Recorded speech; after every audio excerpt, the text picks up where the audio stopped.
On January 1st, 2018, I took the decision to remove Twitter's apps from my phone and iPad. I removed Twitter from my favourites on Chrome, and I made the decision to the best of my ability to eradicate every tweet I had ever sent. It had been a long time coming, but I was finally ready to say out loud that I had fallen out of love with Twitter.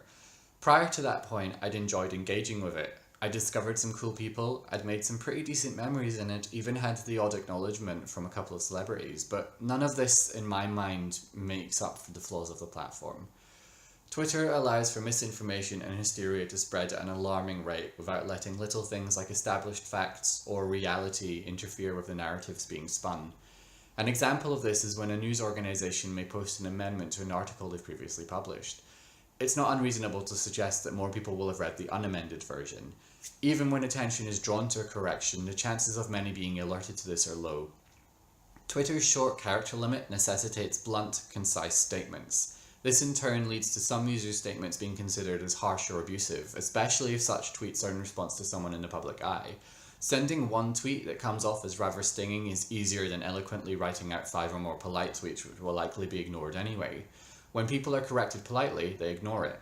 When people are corrected in a blunt way, they suggest it as proof of harassment. I'm not a fan of denouncing detractors as being trolls. There's a certain arrogance implied that I'm right, so in order for you to say something counter to what I've said, you must just be trying to get a reaction out of me. You must just be a troll.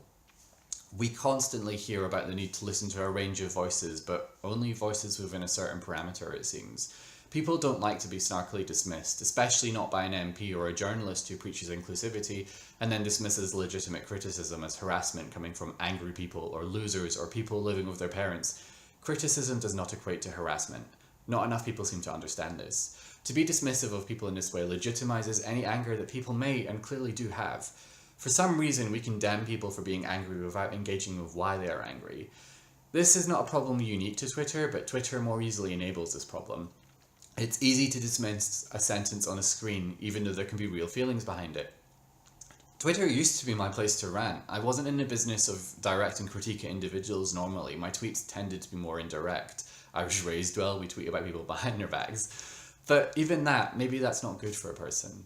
I don't think the digital version of shouting into the void and hoping for a response is necessarily a good thing. I'm happier without seeing or hearing prominent bullies and bigots like Jess Phillips, Owen Jones or Clementine Ford popping up into my feed, and I'm certainly better off without seeing the hundreds of people agreeing with them and feeding their egos, which is arguably more disappointing than what those individuals themselves are propagating. Until very recently, I'd actually left my account active in the hopes that the nature of the platform would change. During this time, on a regular basis, I would still get emails from Twitter, like a jilted ex, begging me, pleading me to come and check my notifications and see what I may be missing, but I wasn't missing anything, not anything positive anyway. I'm happier for leaving Twitter, and I don't miss it.